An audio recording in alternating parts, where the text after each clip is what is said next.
City, I think what Pep's done, especially after what we did and achieved last season, he's lifted the quality and the consistency of the Premier League, especially amongst the top teams. I said, it's best stats of the season for Liverpool, Spurs, and Chelsea. They've had to step up. I think that's dragged the top teams further away from everybody else. I mean, United, sadly for them, are not part of those top 5 teams now. What? You mean over 12 games? Because last season they were top of the remaining teams, second innit? Rest, second of the rest. Best of the rest. So I mean, it's 12 games, isn't it? Bournemouth are taking their place right now. It's 12 games, isn't it? That's what I'm saying.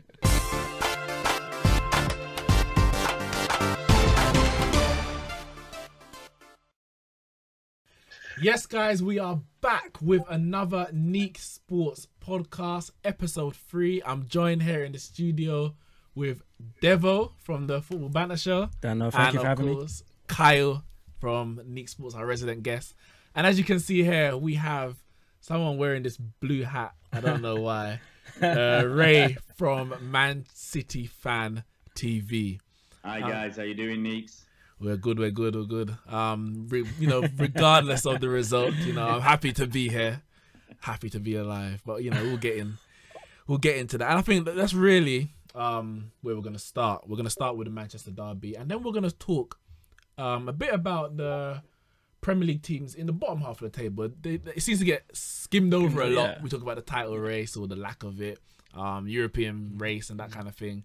But we don't really talk much about the bottom half teams until it gets later in the season. They start talking about relegation battle. So we're going to touch on that. And then we're going to head across the waters to the Europe mainland and La Liga, Barcelona, Real Madrid, and the whole battle for supremacy in La Liga since Ronaldo has left those shores.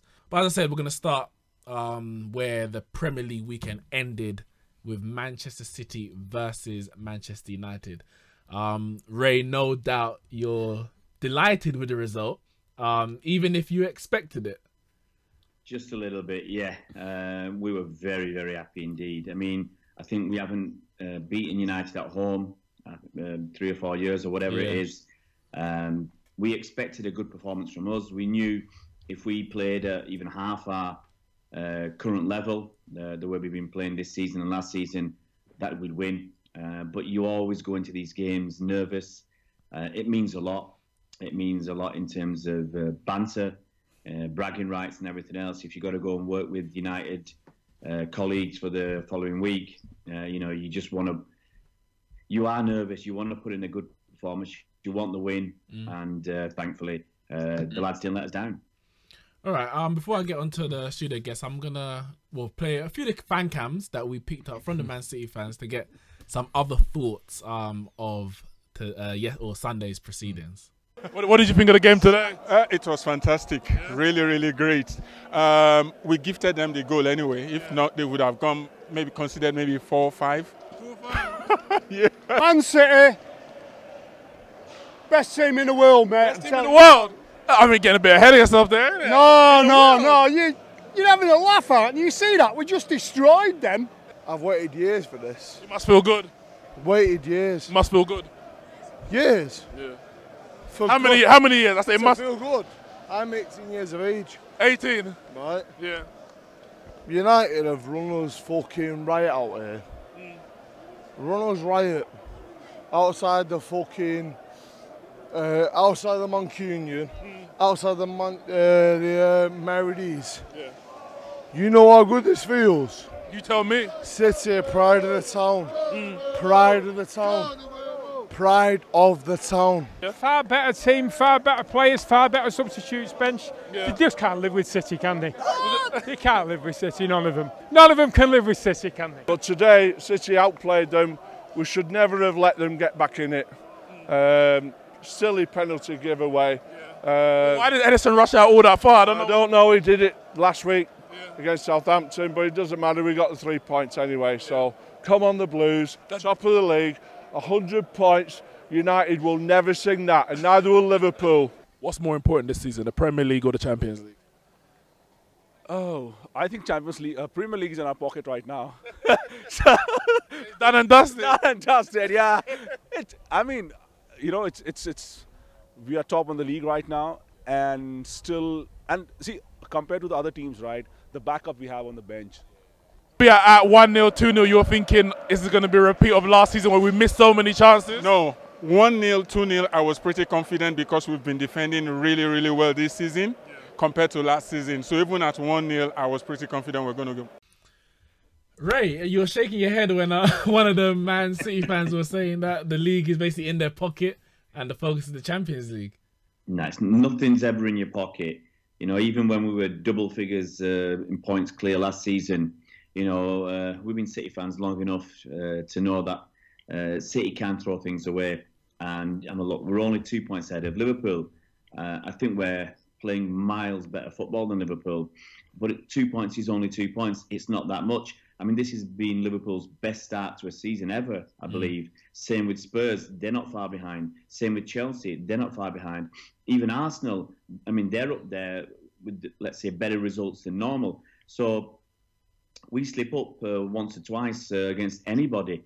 We could be knocked off the top of the table. So you can't take anything for granted. We've got to be really happy with the way we're playing, but you just can't say we're going to win the league right now. It's only, 12 games in? We could just, drop points in the next couple of games. West Ham, you never know what might happen. We've got Chelsea coming up, Liverpool in, 6 weeks or whatever.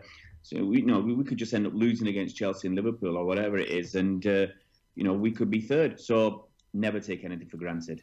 Devo, you think that's a bit of City pessimism coming through there? Because I understand that. I understand that viewpoint. But you know what's interesting for me? I think it's almost as if Man City were to lose a game, it'd almost be like the worst thing that could happen for the league.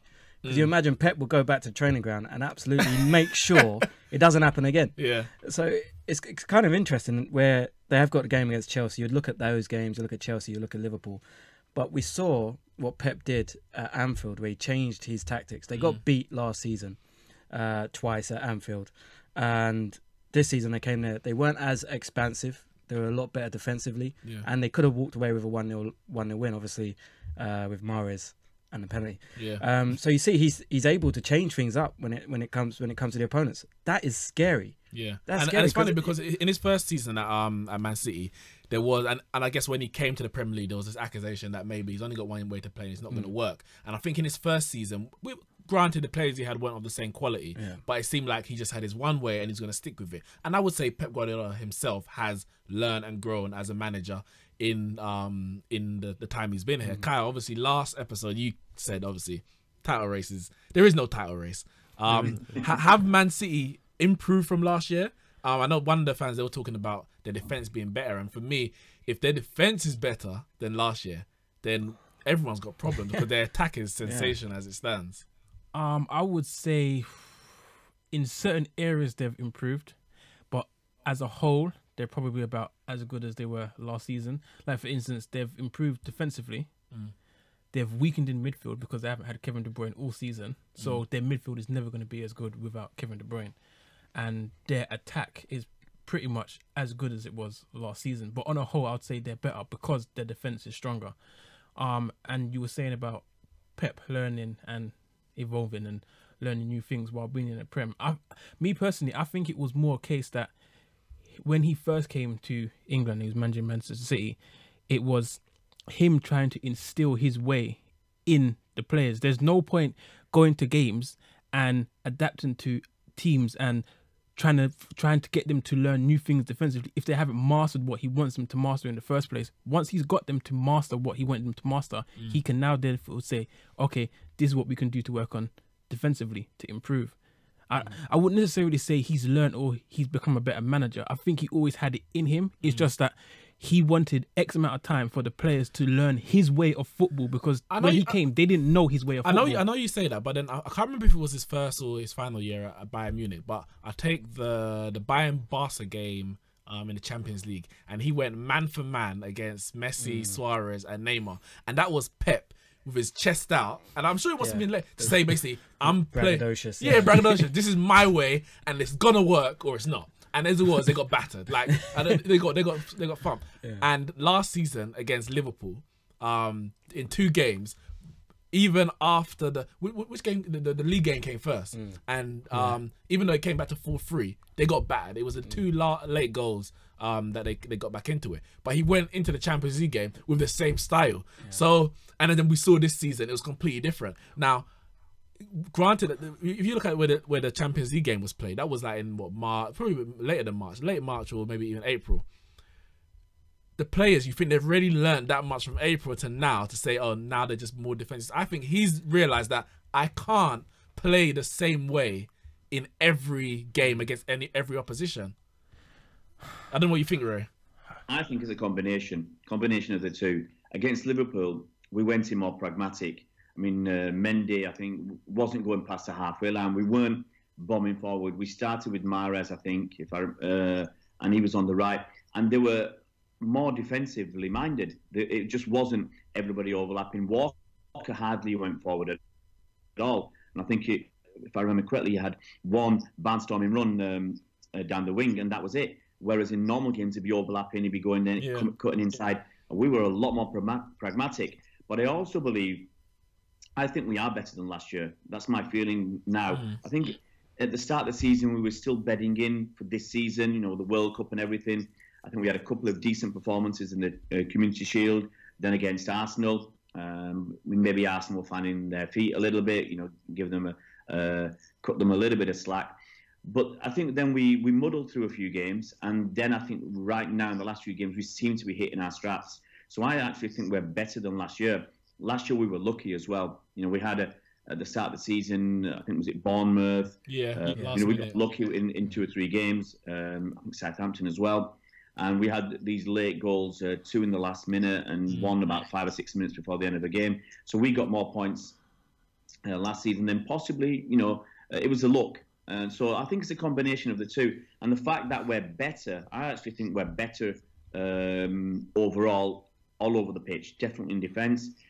And it feels we're so good that we've not really missed Kevin De Bruyne. Yeah. I mean, he's still one of the, you know, people will argue is either best or second best or third best in the league, whatever. And the frightening thing for City right now is, and for opposition teams is, and our fans as well, we look at it and say, we're top of the table, we're playing really good football, and Kevin's played what? You know, hardly any of the league season. So, you know, we've got that potential to get even better. So I think it feels better than last season. We feel stronger. We're not relying on as much luck. And ever since we had that reverse against Lyon in the Champions League, which I still can't believe, we've really it's really knuckled down, and it feels like Pep's really had a go at them, and they're all really fighting and doing everything that's required of them to win games. And you know, even against United, it felt there was a lot more from those players we could have given. But that's why I think a lot of the fans, maybe not Man City fans, but a lot of them are saying that you know, the title is, it's hard to say wrapped up, but it's like there is really only one team, because I don't think Man City have really hit their stride. In certain games they have, you know, they got 5 and 6, but it's been very, very comfortable. I don't think they've been, when I say tested, in the sense that you've seen them having to maybe come back from a goal down, or they've been so comfortable in all these games that you're like, if they actually start turning up a gear, that 2-point gap to Liverpool becomes 5, becomes 8. Because have Liverpool got those gears? I don't know. But if Liverpool keep getting results, I mean, I don't think Liverpool have played as well this season as they did last season. Last season they were exhilarating, all those goals. Yeah, attacking wise, but defensively they were poor. That's why they finished 4th. As well. So, but they're not dropping points. They've got a lot more points this season than they did last season. So I think that's going to definitely make a difference. It's certainly not over. But I think Liverpool, like if you compare Liverpool to Man City, Kyle, and the way that Man City are just picking up these points, 3 points, it's like Liverpool seem to be eking over the line a lot of the games. You take the Fulham game, even they won it 2-0, a game that last season would have been 4-5-1, maybe 5-2. But it was an offside, not offside goal that Mitrovic. It was very hard done by them. And then when they went at the other end and scored, and I think the way Liverpool, they're getting the results, yes, but there's only so long that you can keep eking out the results. No, it's true, and I think that's what makes Man City so much stronger than what they were last season, is their squad depth, because he's gone out, he's bought Mahrez. Mendy's back from injury because Mendy didn't really play last season. He didn't. And we talk about them being better defensively, but he's one of the main reasons because in that position, who did they have? Delph or Zinchenko? In that position. And that's probably one of the reasons why maybe they will outmuscled by Liverpool, because when you got Salah bearing down on that side and you got Delph to deal with, his job is a lot easier. Yeah. But yeah, personally, I just think it's just down to the squad depth. Like Pep can literally rotate. Like 1 week he'll play Mahrez, the other week he'll play Sane. Obviously he keeps sticking with Aguero and Sterling, and obviously when Kevin De Bruyne comes back, who pushes Silva out of the place, Bernardo Silva that is, not David Silva, Bernardo Silva. Then Bernardo Silva is going to be able to rotate with Sterling and Sane and Mahrez. And Gundogan can't even get on the pitch. Exactly. Gundogan's talent as well, and he's one of my favourite players to watch. But then you look at Liverpool's team, and then apart from Shaqiri, who can play in the front three, there's not apart much. from that, I mean, there's not much. You're relying on really someone to do something out of the ordinary. While now them to go up and do something out of the ordinary. There's not much. Like once injuries and suspensions start coming in, because Liverpool weren't really tested last season with injuries. They weren't. Not with injuries, but this season, if they do come into play, like the Liverpool don't have. Oxlade for one, he's not there, and you can see the difference in their midfield already. Yeah. But Devo. Yeah. The reality is there was another side in Manchester on Sunday. It does go under the radar a bit. I think he's wearing a red top just to take the mick. Just to take the piss out of you. We only had one shot on target from the penalty spot. How much of that game, the dominance of Man City, was to do with how great this Man City team is, or was to do with Jose Mourinho, the players, and Manchester United as a whole, how they set up, how they actually performed on the day? I think the tactics from Jose were all wrong. I don't think you can contain a side like Man City in that kind of environment in the way that he did. I think if you're going to beat City, you have to have a go at them. You have to give them something to fear. As shameful as it sounds, Wolves showed the whole Premier League how the only way you can play against City and hoping to get a result. You've got to have a go at them. You've got to say, like, we're about to test you. We might get slapped, but we're going to give you something to worry about as well. If you try and contain them, the players are too clever. Bernardo Silva, David Silva. These guys were brilliant. He picked up so much space in the middle. Those guys could play 1-2s in a phone box. Do you know what I mean? They would find space anywhere. They're very intelligent footballers. You can't just hope to stack up lines and they'll break through. Eventually they'll break through. That's the thing, because the reality is Man City is gonna score. They're gonna score at some point in the game. So you can't have the mindset, we're going to draw at a 0-0. It's not going to happen. I know Liverpool got a 0-0, but, we spoke about that already. You have to go to get a goal, knowing that at some point Man City are going to score. And I think, as you said, from the beginning, I'm not surprised. Also, I'm not shocked that Jose's done that, because that is his go-to tactic, his go-to formation. It's worked throughout his career. It just hasn't worked at Man United consistently over the 3 years. But because it worked against Juve, and to an extent it worked against Chelsea. I know right in the end we lost the 3 points. I think it was like, okay, maybe we can try and do this again. Yes, he's tried and tested. But the reality is, we can't defend. We can't defend. Like it's similar to how Liverpool were last season. They couldn't defend. So the only way was to attack. Their attack was their best form of defense. Now, player for player, we have an attack, and I spoke about it in the last one. For me, we have an attack that can match many in the league. I talked about certain players last year, but we have attacking players that can match many in the league.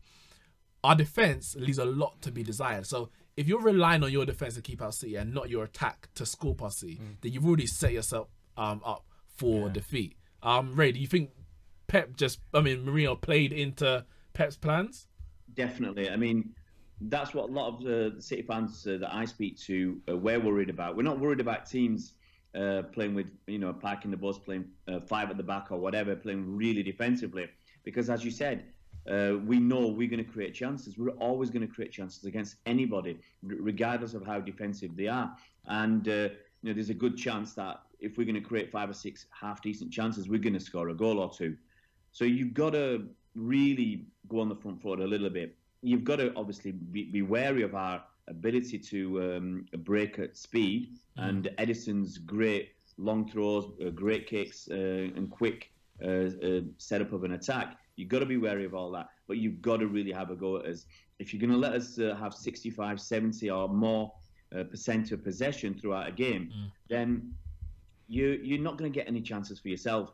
And it's a shame for United that they didn't play with more attacking players and keep them further up the park, keep the pacier players that they could out there, because what's going to cause trouble? What do defenders not like? They don't like to turn around. They don't want to face players with pace. I mean, you see it with Sterling. Defenders are absolutely scared of him. Same with Sane. They're scared because they've got blistering pace, and they don't want them to get past them or get behind them. And it's the same with City. We've got frailties at the back as well, but teams are just not getting the chances. I read a stat. I think in the first 10 games of the season, we had 10 shots on goal against us. Yeah, that's ridiculous. Yeah, that is ridiculous. It is. And then Southampton come along and do 6 in one game. But if you're only going to let an average 1 shot on target per game, it's hardly a surprise that teams aren't scoring. And too many of the lower teams, definitely, they come in with that mindset: we're going to lose. Let's try not to lose by too much. Nobody really has to go for us, and that allows us to dictate the game. And get into the rhythm. Mourinho's looking back to, what was it, 2 years ago when he first came to United, and I think he really parked the bus and got a 0-0 against City. But he's trying to play the same tactics. But we've moved on. We've done a lot last season, and I think we moved on again this season. And you can't play the same tactics. You've got to change. You've got to adapt to what City are doing. You can't just rely on your defence, because you're right, it's not good enough, regardless of how many millions of pounds you spend. If you're not good enough, you're not good enough. It's simple as. But one other thing I noticed about Man United from watching them a few times this season, their fitness levels seem pretty bad. If you compared to Pep and compared to Klopp, I've seen them outworked a lot in midfield, especially. I would say over the 3 years of Jose, if you compare the running strats to like Poch and even Arsene Wenger's Arsenal and Klopp and Pep, I think, but maybe the player, because if you put Herrera in there, Herrera will run all day, and he's done it. He's man-marked people out of the game and all that. But Fellaini's not going to do that. Matic definitely isn't going to do that. Static. And reality is, Pogba's not going to do that. As athletic as he might be, he's not gonna. That's not his game. He's not gonna do that. So I think that is a massive issue, especially in those big games where we just don't have. And we bought in Fred for 50 million, who is supposed to be able to do that, but he can't seem to get on the pitch for one reason or another. But yeah, Carl, I want to ask. Obviously, we're talking about the Premier League and Man City, but the reality is, and we know, Ray, you were on Neeks Sports and speaking to the Arsenal fans first game of the season about this. Pep's main job, his top of his to-do list when he got hired by Manchester City, was to win the Champions League. They've won 2 Premier Leagues prior to that, and I'm sure they're happy with the way that they're playing. But surely the Champions League, if not this season, when, becomes the priority for Manchester City? It's the priority every season until they win it, for me, personally. I mean, if they don't win it this season, then they have to win it next season. If they don't win it next season, then they've got to win it the season after that. But it should be on their number one list, is to win. Ahead of the Premier League? Yeah, ahead of the Premier League. I think if Man City go ahead and win the Champions League, then they'll be spoken about as one of the greatest teams that we have seen. If they go ahead, they've won the Premier League at a canter. 100 points is ridiculous. If they go ahead now and win the Champions League, then they'll be spoken about as one of the best teams. They'll go up there with the United treble-winning team. And, Pep's Barcelona as one of the best teams assembled. If they then go ahead and win the Premier League again and then win the Champions League again, then we're talking about one of the greatest teams of all time. So I think that is the goal. It has to be the goal for Man City. I think if we get 100 points again this season, then we've got to go down as for at least those 2 or 3 seasons, the best Premier League team ever. I mean, I still believe. No, I don't agree. I don't agree. I'll tell you why I don't agree. Because okay, 100 points is fantastic, and the way that you're playing. Javon, we're getting a bit of buzzing. I don't know if it's on your side, but yeah, 100 points is fantastic. And the way that Man City are playing is brilliant as well. But the Premier League title is the Premier League title, and that's really all that matters. When Leicester won it with 84 points, whatever it was still the same Premier League that Man United and that Man City won. When Man United won in 2008, or Chelsea won with 106 goals, or Man City won with 100 points. But Manchester United in 1998-99 99, 2000, 2000, 2001, won it 3 times in a row. They did the same again, 07 to 09.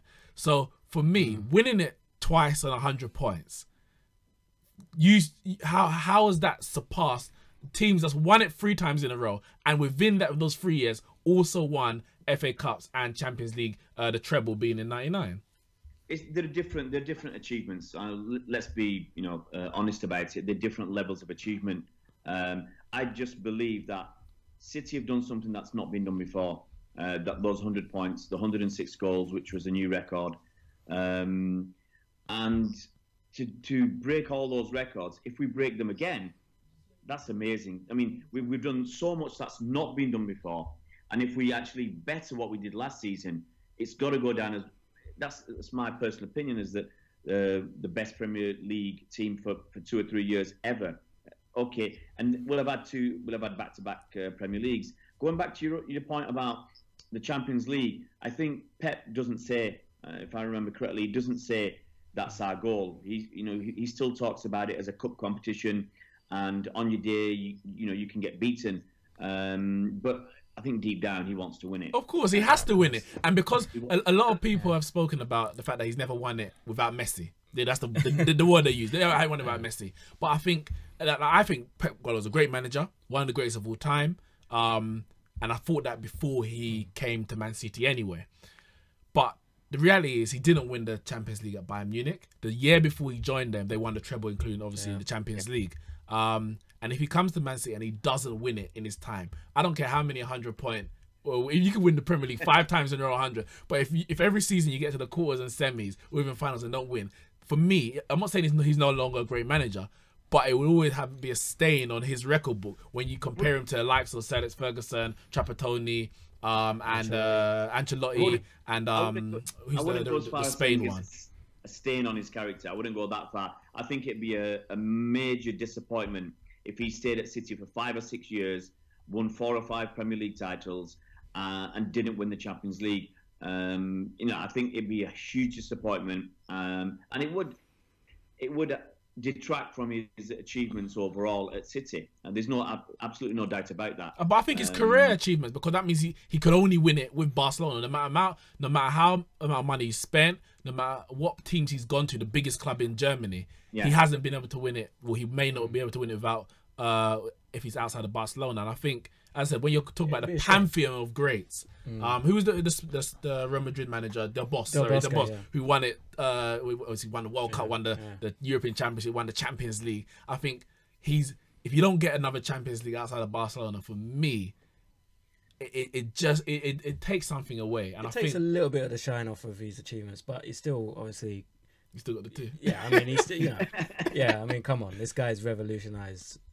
Football. When he went to Barcelona and they produced that team and they're playing that football, everyone was like, right, this is ridiculous. What am I watching? I mean, for our generation, but obviously that football was playing total football, Johan Cruyff. But for a long time we were seeing, power and this and that. He comes along with these 5'5" guys just running rings around everyone. You think, what is this? It's like something out of Sonic the Hedgehog.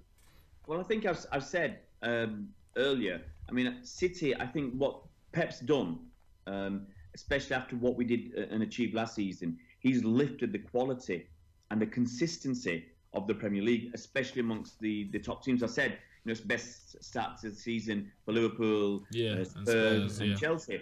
They've had to step up.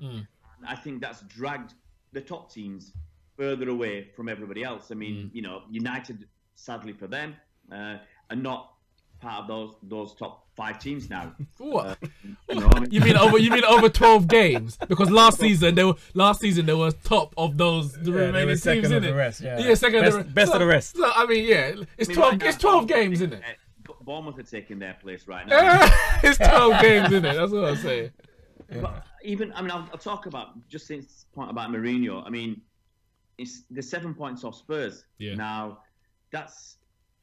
You might argue it's only 2 or 3 wins, but that's quite a lot. And I think the worry for United is, if they don't make that top 4, I mean, actually, it might be good for them not to make the top 4 because I think they'll get rid of Mourinho. I think so as well. Because he just can't afford to lose the Champions League money. Correct. But I actually think it'll be good for the Premier League because we'll get rid of Mourinho, and he'll take his brand of boring, defensive football away from the Premier League. And I don't think that sort of football should be here, and I don't think it will return. And I think that'll be the end of Mourinho in the Premier League. I agree. I think it would be the end of Mourinho in the Premier League. I could never see another. I think Mourinho's done at the elite level. No, I disagree with that, because when the reality is, Leicester won the Premier League with probably about 30% possession all season. Yeah. So that brand of football, defensive, counter-attacking, is possible, and it can be successful if you have the right players. The Kantés, the Mahrez, the Vardys, and obviously you get them working in a certain way. They had Wes Morgan, and who was the other centre back? Robert Hoof. And Ranieri got them towards the end of their season. They were winning games 1-0. They were doing what they needed to do to win games 1-0. Ranieri managed to take them from this team who we're going to score more than you at the beginning of the season. Yeah, but they were playing it with 30% possession. Yeah. So I'm saying they were still sitting back. And that's why they got so much good results against the big teams, because they have the ball, we sit back. Yeah. And the season after, where they started trying to play football, it didn't work. Yeah. So for me, football comes in swings and roundabouts. And in 20 years, because as I said, the Barcelona style of football was around before I was born. I didn't see it. But then 20 years from now, someone's gonna, you know what? I'm gonna pack the midfield with 4 man, and I'm gonna cancel you out. And I'm gonna one. And it's hard for me. I don't think it's dead. My point wasn't his brand of football is done at the elite level. I think Mourinho is done at the even if he went somewhere like Italy, for example. If he went, I think if you look at Mourinho now compared to what he was 3-4 years ago, I think the Real Madrid episode has affected him. It's almost as if he's fallen out of love with the game. Even though he came back and won the Premier League at Chelsea. Yeah. But even then, he didn't have the same passion that you remember Mourinho having. And ever since then, it seems to get worse and worse and worse. There was a slight, he kind of came back in that Juve bit, the whole era. You think, right, this is the Mourinho of old. This is the Mourinho that everyone hates but loves secretly. But it seems like he hasn't got the same passion for the game. He just doesn't seem like the same Mourinho. And I think that's why he's finished at the elite level. I think now he's if the next job he takes, say he goes to Italy and he takes over, Juve or whatever, I think you'll see the gap in Italy close between Juve and, say, a Napoli or Inter Milan. I think if he goes to maybe, I don't know, Valencia or someone like that, he may do really well with that club. But I think at the very top, I think he's finished. Carl? Man, I mean, it's hard to say. It is hard to say. I mean, I personally think that his time is done. Like, as an elite manager, like, his time is done. And then if you think about it, like, the time that he had as a great manager, and if you say he goes on to manage for another 10, 15 years, then you look back and you say, was he really one of the greatest managers of all time? Because the reason why I say that is because after Wenger's first 10 years, people will say he's one of the greatest managers of all time. But then now, the way his career has ended, people don't look at him as one of the greatest managers of all time anymore. I hear what you're saying, Carl. And for me, that's probably another debate we're going to have about Jose, Pep, and that kind of stuff. But I would say even since Wenger's gone, I think, and as time goes on, people will appreciate more what he's done for English football and for Arsenal than they did in the last 10 years. But probably in Europe, he's appreciated much more than he's in England. But obviously, we're much closer to, the fans and all that kind of stuff as well. So, well, he's making his return, so we'll see. Say again? He's making his return. We'll see. He might have enjoyed Man City when Pep goes. But I'm going to say, thank you very much, Ray, for joining us for this part of our podcast. So you guys, make sure you check out Man City Fan TV. I mean, I don't support the club at all, but he's doing some good work over there. So make sure you check them out. The link will be in the description of this YouTube video.